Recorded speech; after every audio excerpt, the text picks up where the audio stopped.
के इतने सारे हीरे हैं यहाँ पे, पता ही नहीं था मुझे। ओम स्वस्ति नः इंद्रो वृद्धस्रवः स्वस्ति नः पूषा विश्ववेदः स्वस्ति नस्तार्क्ष्यो अरिष्टनेमिः स्वस्ति नो बृहस्पतिर्दधातु। ओम पाया पृथिव्यां। भारत माता की जय, भारत माता की जय। पुष्पेंद्र जी को जय श्री राम, जय श्री राम, जय श्री राम। पुष्पेंद्र जी को जय श्री राम, जय श्री राम, जय श्री राम। पुष्पेंद्र जी को जय श्री राम, जय श्री राम, जय श्री राम। पुष्पेंद्र जी को जय श्री राम, जय श्री राम, जय श्री राम। पुष्पेंद्र जी को जय श्री राम, जय श्री राम, जय श्री राम। बोला भारत माता की जय। सनातन धर्म की जय हो, सनातन धर्म की जय हो, सनातन धर्म की जय हो, सनातन धर्म की जय हो, सनातन धर्म की जय हो, सनातन धर्म की जय हो। वाला कोई नहीं जाएगा।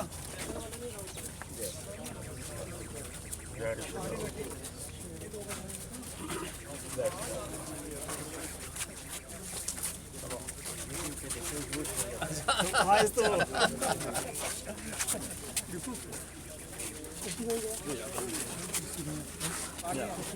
पैर सिर्फ सनातन में माँ के अलावा किसी के नहीं छूते। ना, मैंने माँ का है, मैंने बाप भी नहीं कहा। भारत माता की जय,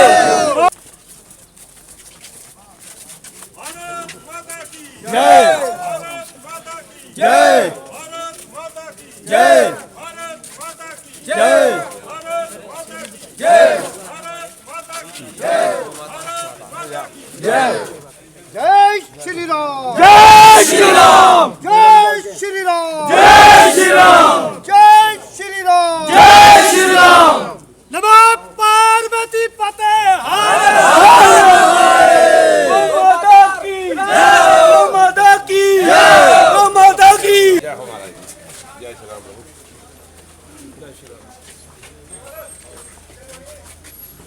जय श्री राम, जय श्री राम, जय श्री राम।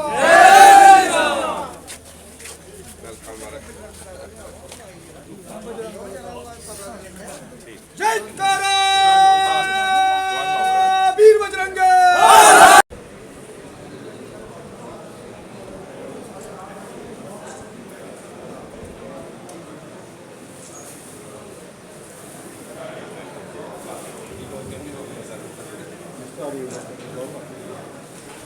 हीरानगर की सम्मानित जनता को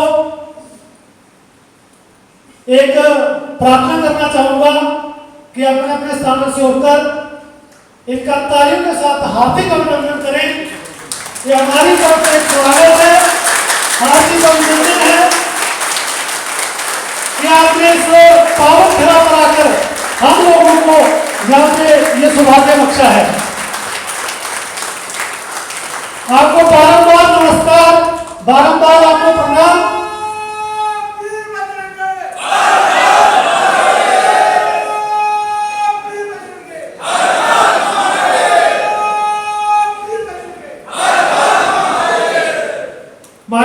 तो साथियों, हमारे बीच मैं स्वामी संजय जी को यहाँ पे बहुत ही एक हमारे सम्मानीय व्यक्ति यहाँ पे एक सनातनी एक चेहरा है, मैं उनको आमंत्रित करूंगा कि वे मंच पे आए और सामने आए।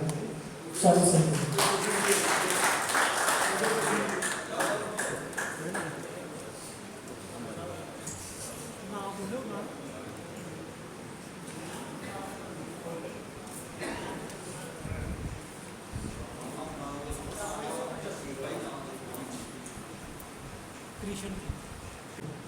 सचमुच एक छोटा सा भाव आपके समक्ष रखूंगा। कहते हैं कि देश के लिए जिए, समाज के लिए जिए, ये धड़कने ये श्वास हो मातृभूमि के लिए।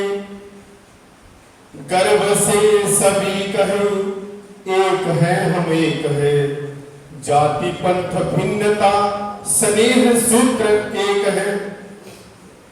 और सुनो, शुभ्र रंग की छटा सप्त रंग है लिए, ये धड़कने ये श्वास हो मातृभूमि के लिए, देश के लिए जिए समाज के लिए जिए। आप सबका बहुत बहुत धन्यवाद। आज के इस कार्यक्रम के आयोजक राष्ट्र आराधना मंच, इस मंच के चेयरमैन श्री शशि शर्मा जी, इसके अध्यक्ष श्री शिव जसरोता जी और इस तहसील के रहने वाले तमाम गणमान्य नागरिकों के लिए मेरा प्रणाम। बहुत सारी बातें दोहराई जा सकती हैं और बहुत सारे विषय हैं जो कुछ मैंने दिल्ली में सुने, कुछ यहाँ आकर के शशि भाई ने, विशाल भाई ने मुझे बताए। देखिए, किसी भी समस्या का हल दो तरीके का होता है। एक तत्कालिक होता है और वो समस्या तत्काल तौर पे समाप्त हो जाती है। जो तत्कालिक इलाज होता है उसमें आपके हाथ में कहीं चोट लग गई या हाथ में कहीं दर्द होने लगा तो आपने उस दर्द के लिए एक दवा खाई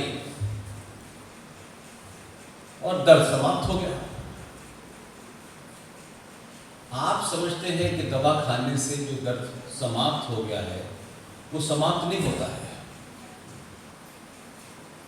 दवा उस जगह जहां आपके शरीर में दर्द है उस जगह को थोड़ी देर के लिए सुन्न कर देती है।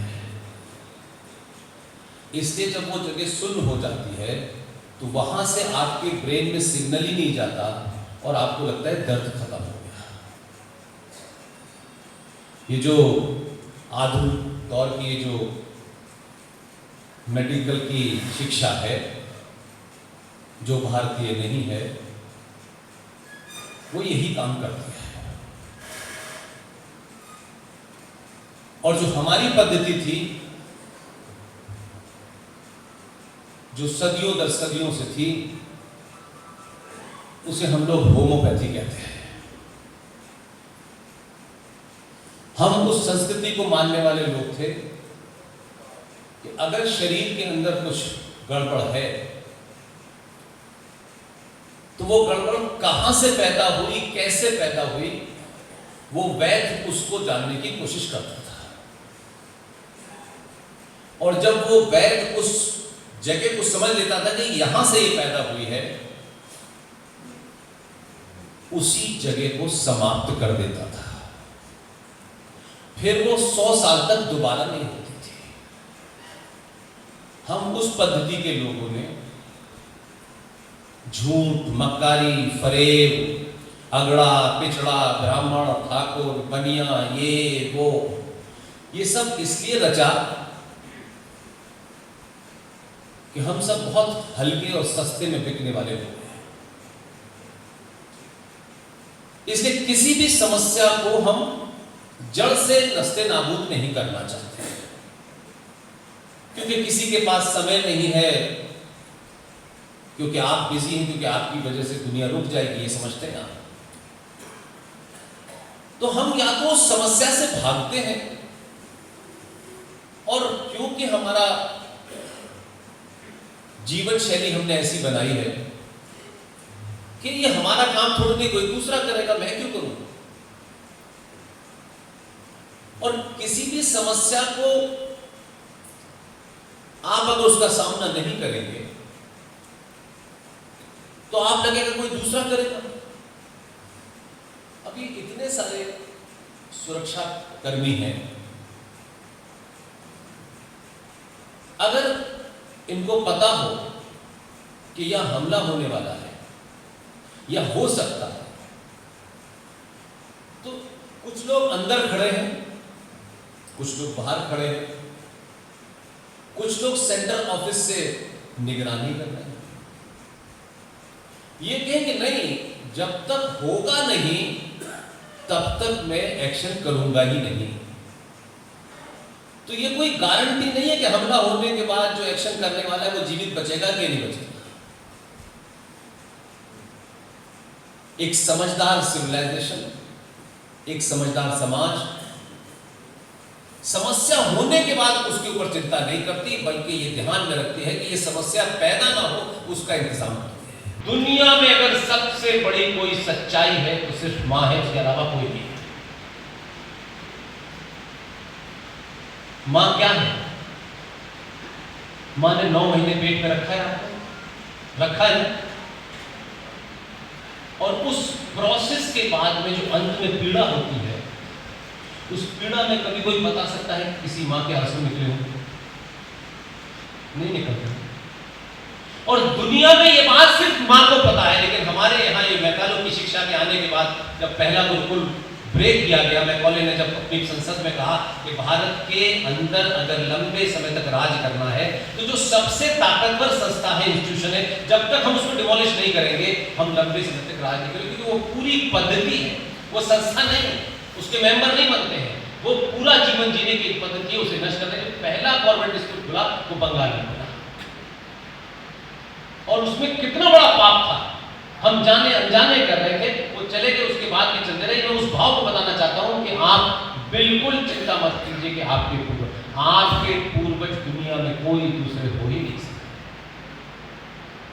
हमारे यहाँ पिता क्या है? पिताजी को बहुत अकड़ है, वंश पिताजी से चलेगा, उनका नाम हर जगह होना चाहिए, है कि नहीं है? लिखते हैं care of mister so and so. दुनिया में सिर्फ मां को पता है कि मेरा बाप है, पता है ना? कोई बता सकता है कि कोई और बता सकता है इस बात? मेरा पिता कौन है ये मेरी मां के अलावा संसार में कोई नहीं बता सकता। और दूसरा तरफ भाव देखिए क्या है कि जिस पुरुष की तरफ इशारा करके वो कह देती है ये तेरा पिता है, हम जीवन भर कभी उससे सर्टिफिकेट नहीं बनते हैं। इसलिए मां से सच्चा कोई हो नहीं सकता और पिता सिर्फ विश्वास पर टिका हुआ है।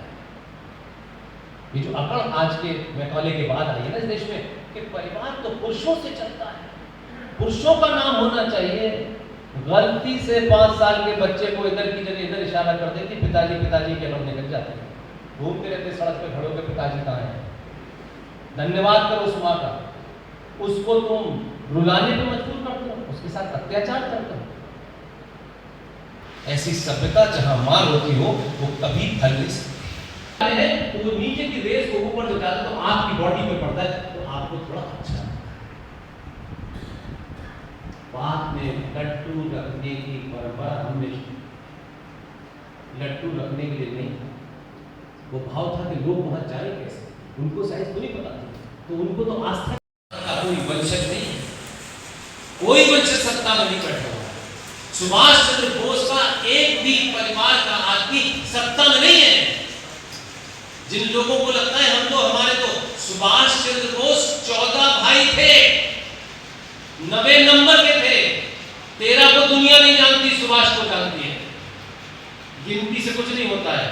विवेकानंद भी ऐसे थे, दुनिया उनको जानती है, आज भी जानती है, उनका जिक्र करती है। उनके नाम से आप संगठन का नाम रखने से नहीं बन पा रहे हैं, यहां से जिंदा होंगे। हम यहां से मर गए, कपड़ों से, भारी वाली गाड़ियों से जिंदा रहना चाहते हैं, उससे कोई फर्क नहीं पड़ेगा। आप सबने मुझे इतने धैर्य के साथ सुना। इस हीरा नगर में आपने मुझे बुलाया, बहुत बहुत